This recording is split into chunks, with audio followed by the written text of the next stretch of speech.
সকাল 7টায় আজকে ঘুম থেকে উঠেছি। গতকাল রাতে ভাত রান্না করেছিলাম ঠিকই, তবে সেই ভাত খাওয়া হয়নি। সবাই এটা সেটা খেয়েই ঘুমিয়ে পড়েছিলাম। সেই বেঁচে যাওয়া ভাত একদম ঝরঝরা ছিল, তো সকালের নাস্তা হিসেবে চিন্তা করলাম সেই ভাত দিয়ে খিচুড়ি বসিয়ে দেই। কিছু সবজি দিয়ে ডাল দিয়ে আমি খিচুড়ি বসিয়ে দিয়েছি, সাথে একটা হাঁসের ডিম ভেজে নিয়েছি। যেহেতু ছুটির দিন, সকালের নাস্তা খাওয়ার পর আমরা বাসায় থাকা 3জন সদস্য মিলে একসাথে বসি, গল্পগুজব করি, মাঝে মধ্যে একটু বিশ্রাম নেই। আর এই যে আমাদের নাস্তা খাওয়ার পরের নমুনা চিত্র, আমাজান বসে বসে তার হোমওয়ার্ক করছে, তার পিতামশাই কাজ করছে, আর আমি খুব আরামসে হরর মুভি দেখছি। একটু পরে অবশ্য রান্নায় চলে যেতে হবে, কারণ আজকে আমাদের বাসায় মেহমান আসতেছেন। শুক্রবার বাসায় মেহমান আসলে কিন্তু খুব খুশি খুশি লাগে। আজকে আমার খালা শাশুড়ি এসেছেন, আমার দেবর এসেছে। তো আমার খালা শাশুড়ি আমার জন্য অনেকগুলো শাক নিয়ে এসেছে। এখানে 3 রকমের শাক রয়েছে। এই শাকগুলো খেতে যে এত ভালো লাগে আমার কাছে, তার উপরে জমির তোলা ফ্রেশ শাক। আমি এখনই রান্না করব, এগুলো দেখে আর খাওয়ার লোভ সামলাতে পারছি না। মূলত আমার খালা শাশুড়ি ডাক্তার দেখানোর জন্য এসেছেন, তিনি খুবই অসুস্থ, সবাই ওনার জন্য দোয়া করবেন। তো দুপুরের খাবার হিসেবে আমি ভাত বসিয়ে দিয়েছি, সাথে হচ্ছে শাক রান্না করব। যেহেতু ফ্রেশ শাক আনা হয়েছে, এগুলো এখনই রান্না করলে খেতে ভালো লাগবে। 2টা সোনালী মুরগি বের করে নিয়েছি, 2-3টা আলু দিয়ে সোনালী মুরগি একটু ঝোল করে রান্না করব। দুপুরবেলা পোলাও রান্না করতে চেয়েছিলাম, কিন্তু আমার খালা শাশুড়ির গ্যাস্ট্রিক জনিত সমস্যার কারণেই উনি এসেছেন চিকিৎসা করাতে।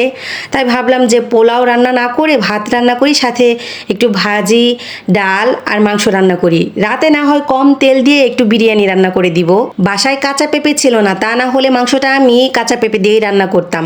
এপাশে পাতলা করে মসুর ডাল রান্না করে নিচ্ছি, আর সাথে ভাবছি যে আর কি তৈরি করা যায়। মাংসটা আগে রান্না করে নিয়েছি, মাংসটাতে সবশেষে একটু ভাজা জিরে গুঁড়ো দিয়ে নিচ্ছি। আজকে মাংসতে আমি বাটা গরম মশলা দেইনি, আস্ত গরম মশলা দিয়েছি, সাথে একটু আদা বাটা রসুন বাটা দিয়েছি, আর সবশেষে ভাজা জিরে গুঁড়ো দিয়ে নামিয়ে নিয়েছি। যেহেতু বলেছি শাক রান্না করব, তাই আমি শাকগুলোকে পরিষ্কার করে বেছে নিয়েছি, সাথে কিছু পেঁয়াজ কুচি আর কাঁচামরিচ দিয়ে দিলাম। সবশেষে রসুন দিয়ে আমি শাকটাকে ভেজে নামিয়ে নিব। এই শাকটা খেতে সত্যি বলতে এত বেশি ভালো লাগে আমার কাছে। এই শাক হলে কিন্তু 1 প্লেট ভাত অনায়াসে খাওয়া যায়। এই সবুজ শাক পেলে আমি সত্যি অনেক বেশি খুশি হই। যাই হোক, অল্প কয়েকটা করল্লা ছিল ফ্রিজে, 4-5টার মতো হবে। সেই করল্লাগুলো দিয়ে সাথে 2টা আলু দিয়েছি, আর বেশ কিছু পেঁয়াজ দিয়ে ভাজি করে নিচ্ছি। দুপুরের খাবারে করলা ভাজি, শাক, মাংস আর হচ্ছে ডাল দিয়ে সবাই খেয়ে নিয়েছি।